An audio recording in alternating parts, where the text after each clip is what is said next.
অরিত্রিক ভট্টাচার্য আমাদের প্রতিনিধি এই মুহূর্তে সরাসরি রয়েছেন আমাদের সঙ্গে। অরিত্রিক, এতদিন পর্যন্ত যেটাকে মনে হচ্ছিল শুধু ফাঁকা আওয়াজ, শুধু সেইটা যে ফাঁকা আওয়াজ নয়, কোথাও এই ঘটনাগুলোই কি প্রমাণ করছে?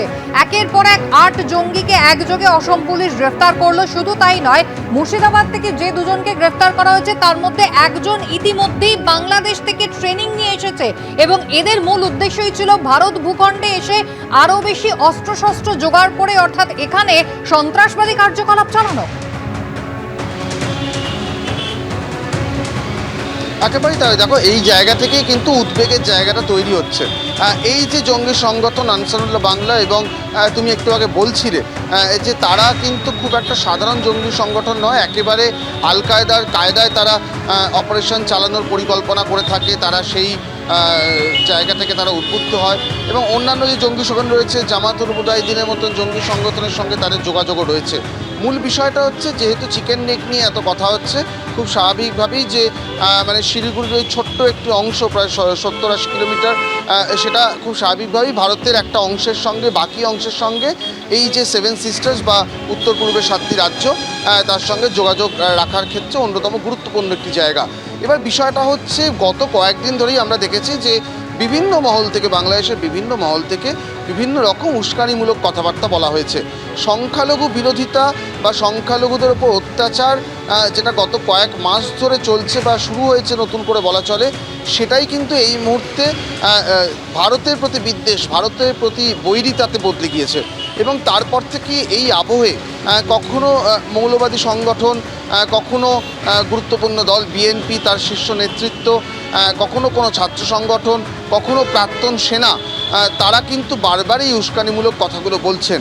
কিন্তু যে জায়গাটা উদ্বেগের, সেই উস্কানি বা সেই হুমকি, ভারতের যুদ্ধ বিমানকে নিয়ে কটাক্ষ, সেগুলো কটাক্ষ স্তরেই ছিল। কিন্তু তার সঙ্গে যেভাবে জঙ্গি সংগঠনও অ্যাক্টিভ হয়েছে, সেটা কিন্তু উদ্বেগের বিষয়। আপাতত প্রাথমিকভাবেই ৮ জনকে গ্রেপ্তার করা হয়েছে। অবশ্যই তদন্ত চলছে, কোথায় কি তাদের যোগ রয়েছে, কি পরিকল্পনা ছিল, সেগুলো নিশ্চয়ই তদন্তে উঠে আসবে। কিন্তু এরকমভাবে অন্য সংগঠনও সক্রিয় হচ্ছে কিনা বা সক্রিয় করা হচ্ছে কিনা, সেই দিকটা দেখাই কিন্তু এই মুহূর্তে ভারতের ইন্টেলিজেন্সের অন্যতম গুরুত্বপূর্ণ কাজ। কুসুমিতা, একেবারে অরিত্রিক, ধন্যবাদ। গেস্ট হাউসে ঢুকছেন 3 ব্যক্তি। তাদের একজনের হাতে একটি ব্যাগ রয়েছে। কি আছে ব্যাগে? আগ্নেয়াস্ত্র, তেমনই অনুমান পুলিশের। বৈঠকখানা বাজারের পর এবার এজেসি বোস রোডের গেস্ট হাউস। প্রায় 1.5 মাসের ব্যবধানে ফের কলকাতায় উদ্ধার হলো আগ্নেয়াস্ত্র। কলকাতা পুলিশের এসটিএফ ও বেনিয়াপুকুর থানার যৌথ অভিযানে উদ্ধার হলো 2টি 9mm পিস্তল এবং 18 রাউন্ড কার্তুজ। আর এই ঘটনাতেই গ্রেফতার হলেন বিহারের 2 বাসিন্দা। পুলিশ সূত্রে খবর, ধৃতদের একজনের নাম রহিশ কুমার, অন্যজনের নাম মিরাজ মালিক। সিসিটিভি ফুটেজে 3 জন ব্যক্তিকে দেখা গেছে, যার মধ্যে একজনের এখনো পর্যন্ত কিন্তু তাকে ধরতে পারেনি এসটিএফ, তার খোঁজ চালানো হচ্ছে। এদিকে এই ঘটনাতেই গেস্ট হাউসের তরফে সামনে আনা হয়েছে সিসিটিভি ক্যামেরার ফুটেজ। পুলিশ সূত্রে দাবি, ফুটেজে দেখা যাওয়া ব্যাগে করে আগ্নেয়াস্ত্রগুলো এনেছিলেন 3 ব্যক্তি।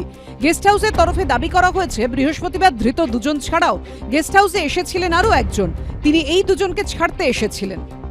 এখানকার এই রুম থেকে কিন্তু কার্যত এই আগ্নেয়াস্ত্র উদ্ধার হয়েছে। এই হচ্ছে 9 নম্বর রুম। এখানে 7:30টার কিছু পরে এসটিএফ আসে এবং ভেতরেই 2 জন ছিলেন। আলমারি থেকে সে আগ্নেয়াস্ত্র উদ্ধার হয়। তারা সকল সেই সময় খাচ্ছিলেন। 2 জন গ্রেপ্তার হয়েছে। একজন এসে বলল যে 2 জন থাকবে, আমি চলে যাব। এই যে তৃতীয় ব্যক্তি যিনি ওদেরকে নিয়ে এলেন, হোয়াইট টি শার্ট পরা, তাকে দেখেছেন এর আগে? এর আগে আমরা দেখিনি। কি ভাষায় কথা বলছিলেন? ও হিন্দি ভাষায় কথাই বলছে। হ্যাঁ। পুলিশ সূত্রে খবর, গোপন সূত্রে খবর পেয়ে বৃহস্পতিবার রাতেই গেস্ট হাউসে হানা দিয়ে গ্রেফতার করা হয় 2 জনকে। উদ্ধার করা হয় আগ্নেয়াস্ত্রগুলি। গ্রেফতারের পর পুলিশ জানতে পেরেছে, ধৃতরা মূলত মিডলম্যানের কাজ করতেন।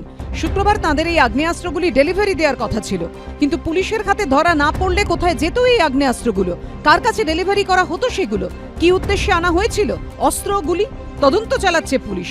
অন্যদিকে ধৃত 2 জনকে শুক্রবার আদালতে তোলা হলে 7 দিনের পুলিশ হেফাজত হয় তাঁদের। সত্যজিৎ বৈদ্য, সুকান্ত মুখোপাধ্যায়ের রিপোর্ট, এবিপি আনন্দ, কলকাতা।